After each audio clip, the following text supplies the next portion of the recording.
نروح لموضوع تاني، لانه الحقيقه ظهرت في محافظه الدقهليه بقعتين للزيت، زيت معدني احمر اللون على مياه نهر النيل امام منطقه اسمها اولنجيل شمال مدينه المنصوره. يا ترى تفاصيل اكتر نعرفها عن هذا الموضوع من مراسل روزا اليوسف بالدقهليه اسامه فؤاد.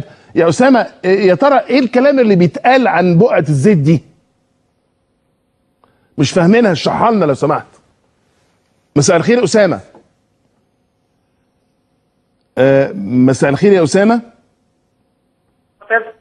اهلا يا اسامه، مساء الخير. اهلا بيك، مساء النور. هو حضرتك الواقع بالظبط؟ اتفضل سامعك، اتفضل انت على الهواء يا اسامه.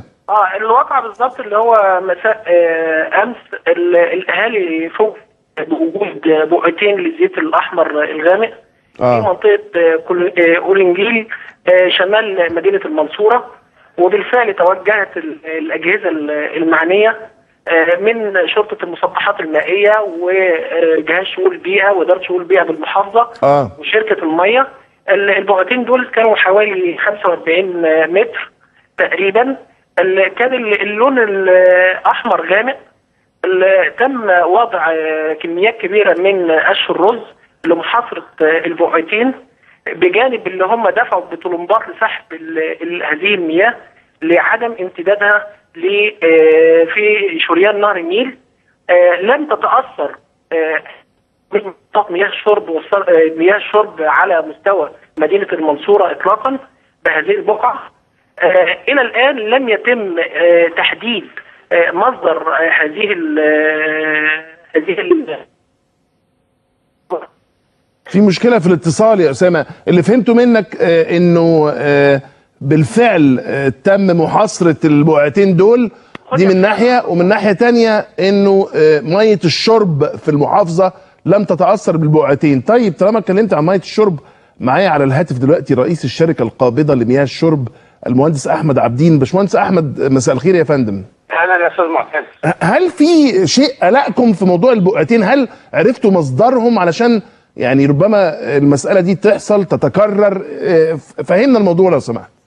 والله هو كان ظهر فعلا بقعتين من الزيت خارج مآخذ محطات المياه في مدينه المنصوره. والبقعتين تم تجميعهم في خور او في هويس اولنجيل محصورين تماما، وتم التعامل معهم ولا تأثير لهم على المية مطلقا في محافظة. بس 35 متر مربع ازاي يا فندم يبقوا خارج المنطقة او خارج نطاق او المآخذ؟ المآخذ لها حرم بالنسبة للمية، دول خارج نطاق الحرم المآخذ. يعني المآخذ بتاخد من مسطحات المية اللي امامها، دول تحت التيار بعد المآخذ، يعني على مسافة مش اقل من 300 متر من اقرب مآخذ لمدينه المنصوره اللي هو مأخذ اولنجيل. يعني انتوا يا فندم ضامنين ان هم لما يمشوا في المجرى المائي مش هيجوا خالص جنب ناحيه المآخذ اللي حضرتك بتتكلم عليها؟ لا، الميه ماشيه عندنا من الجنوب للشمال، احنا متجه الميه عندنا، انت عارف احنا في شمال نهر النيل، متجه الميه لاتجاه دمياط، فهم عدوا مآخذ محطات الميه وتجمعوا في خور او تجمعوا في هويس اولنجيل محصوره، وتم التعامل معهم بقش رز وتم التخفيف. طب عرفتوا باشمهندس، عرفتوا دول مصدرهم ايه؟